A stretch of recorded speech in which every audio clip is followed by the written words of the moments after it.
You, John Fitzgerald Kennedy, do solemnly swear I, John Fitzgerald Kennedy, do solemnly swear that you will faithfully execute the office of President of the United States that I will faithfully execute the office of President of the United States and will, to the best of your ability, and will, to the best of my ability, preserve, protect, and defend the Constitution of the United States. preserve, protect, and defend the Constitution of the United States. So help you God.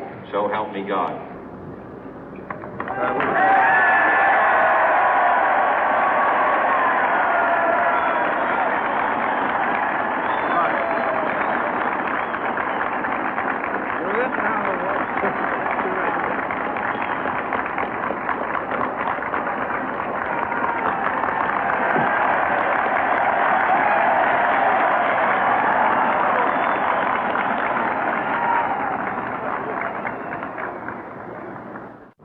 Vice President Johnson, Mr. Speaker, Mr. Chief Justice, President Eisenhower, Vice President Nixon, President Truman, Reverend clergy, fellow citizens.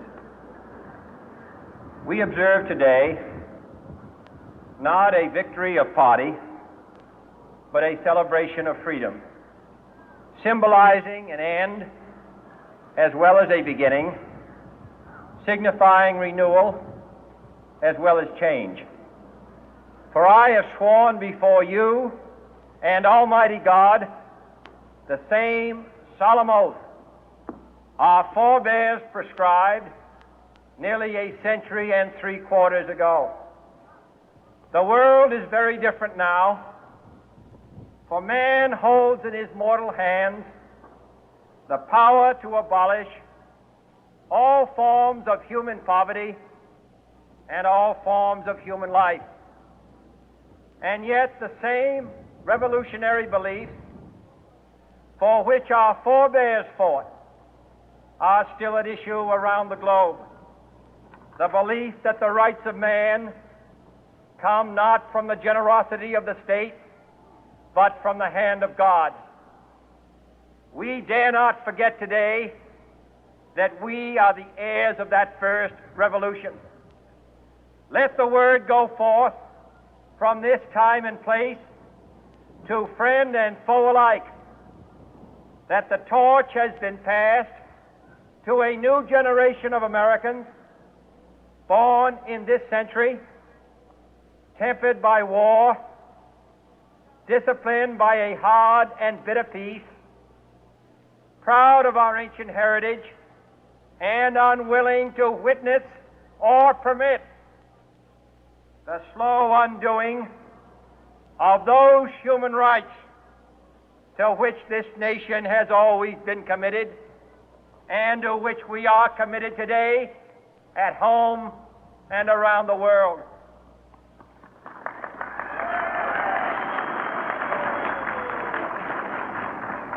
Let every nation know, whether it wishes us well or ill, that we shall pay any price, bear any burden, meet any hardship, support any friend, oppose any foe to assure the survival and the success of liberty.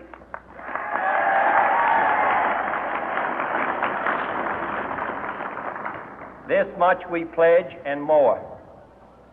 To those old allies whose cultural and spiritual origins we share, we pledge the loyalty of faithful friends. United, there is little we cannot do in a host of cooperative ventures. Divided, there is little we can do, for we dare not meet a powerful challenge at odds and split asunder. To those new states whom we welcome to the ranks of the free, we pledge our word that one form of colonial control shall not have passed away, merely to be replaced by a far more iron tyranny.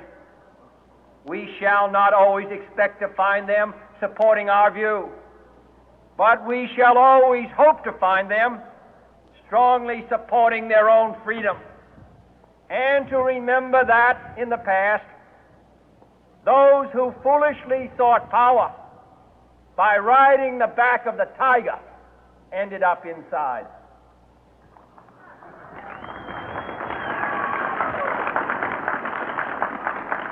To those people in the huts and villages of half the globe struggling to break the bonds of mass misery, we pledge our best efforts to help them help themselves for whatever period is required, not because the communists may be doing it, not because we seek their votes, but because it is right.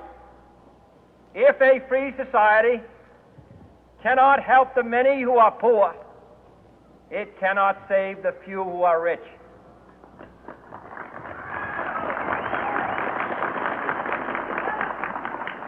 To our sister republics south of our border, we offer a special pledge to convert our good words into good deeds, in a new alliance for progress, to assist free men and free governments in casting off the chains of poverty. But this peaceful revolution of hope cannot become the prey of hostile powers. Let all our neighbors know that we shall join with them to oppose aggression or subversion anywhere in the Americas. And let every other power know that this hemisphere intends to remain the master of its own house.